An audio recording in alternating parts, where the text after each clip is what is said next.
ఏపీలో నెక్స్ట్ ఎవరు సీఎం అయితే చూడాలనుకుంటున్నాను?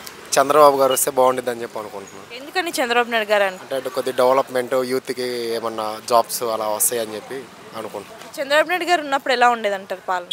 అంటే ఐటీ కొద్దిగా డెవలప్ అయింది, మంచిగా జాబ్స్ కానీ ట్యాక్స్లు కానీ ఇవన్నీ కొద్దిగా తక్కువ ఉండేవి. అంటే పథకాలు తక్కువ ఉండేవి కాబట్టి ప్రజల నుంచి లాగేది కూడా తక్కువ అనిపించింది. ఈ 5 years జగన్ గారి పాలన మీకు ఎలా అనిపించింది? ఇస్తున్నారు, చాలానే ఇస్తున్నారు, తీసుకోవడం కూడా అలానే ఎక్కువ లాగేస్తున్నారు. మిడిల్ క్లాస్ పీపుల్స్ నుంచి కానీ అందరి దగ్గర నుంచి అందరికీ ఇబ్బందిగానే ఉంది. ఈ నవరత్నాలు అనేసి అంటున్నారు కదా, అవి ఎలా ఉన్నాయండి? అందుతున్నాయి, కాకపోతే 100% అందట్లా ఒక 80% అందుతున్నాయి. అందినా కానీ 10,000 ఇస్తే 15,000 ఏదో ఒక రూపంలో తీసేసుకుంటున్నారు. కరెంటు బిల్లులు పెంచడం కానీ, గ్యాస్ రేట్లు పెంచడం కానీ, ఇంకా పోలీసులు అయితే చిన్న చిన్న వాటికి ఆపి బిల్లులు కొట్టడం కానీ అలా చాలా. ఇంకా అంటే జగన్ గారి పాలన అంటే నవరత్నాల కంటే బెస్ట్ ఏం లేదనేసి అంటున్నారు కదా, మీరేమంటారు? నవరత్నాలు అవన్నీ అడిగారా ఏంది ఇవ్వమని? ఏదో 1-2 ఇస్తే చాలా అన్నీ ఎవడు అడిగాడు. సో అంటే జగన్ గారు విద్యారంగానికి వైద్య రంగానికి ఎక్కువ ఇంపార్టెన్స్ ఇచ్చారు, ఎక్కువ అదే డెవలప్ చేశారు అనేసి అంటున్నారు, నిజమేనా? విద్యారంగం అయితే నాకు తెలిసి కొద్దిగా డెవలప్ అయిందని అనిపించింది. వైద్య రంగం తెలీదు. అంటే ఆరోగ్యశ్రీపై కూడా 25 lakhs వరకు చేశారు కదా, ఆ వాటి గురించి తెలియదు నాకు. స్టూడెంట్స్కి బైజూస్ కంటెంట్ ట్యాబ్స్ ఇవ్వడం మంచిదే అంటారు. అవి ఏం యూజ్? గట్టిగా ఒక 2 days వాడితే తర్వాత అవే ఇంకా వర్క్ కూడా చేయవు. అంటే అలాంటివి ఇస్తున్నారంటారు. అంతేగా, మరి ఇస్తే ఏదైనా మంచి కంపెనీది ఇవ్వాలి, యూజ్ అయ్యేది ఇవ్వాలి. పనికిరాని ఇచ్చామని చెప్పుకుంటే ఏం యూజ్? మనీ బొక్క.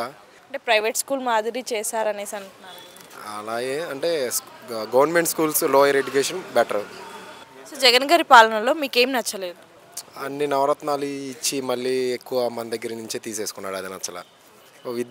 స్కూల్ డేస్ మాలో లోయర్ ఎడ్యుకేషన్ నచ్చింది, మళ్ళీ ఓల్డ్ పీపుల్స్కి అంత ఎక్కువ పింఛన్ ఇవ్వటం నచ్చింది. ఇంకా అంతే, ఆ 2 నచ్చినాయి. అంటే మద్యపానం కూడా నిషేధం చేస్తా అన్నారు. ఏం చేశాడు? ఇంకా చాలా బ్రాండ్లు తీసుకొచ్చాడు, ఇంకా చాలా అమ్మేస్తున్నారు, ఇంకా ఎక్కువైపోయింది. ఎక్కడ తగ్గింది? కల్తీ అమ్ముతున్నారు అనేసి ఒక టాక్ ఉంది కదా, నిజమే అంటారు? 100% నిజం అది. సో 3 capitals కూడా చేస్తాను చేయలేకపోయారు కదా, దాని గురించి? క్యాపిటల్స్ అంటే ఊరుకోవాలి కదా. ఇంతకుముందు అమరావతి అని చెప్పి చాలా చేశారు, మళ్ళీ మారుస్తాయంటే ఊరుకోవాలి కదా. వాళ్ళు అంత భూమి లేకొని మళ్ళీ అవి వాళ్ళకి దక్కలేదు. సో మరి చంద్రబాబు నాయుడు గారు నెక్స్ట్ సీఎం అయితే ఎలాంటి మార్పులు రావచ్చు?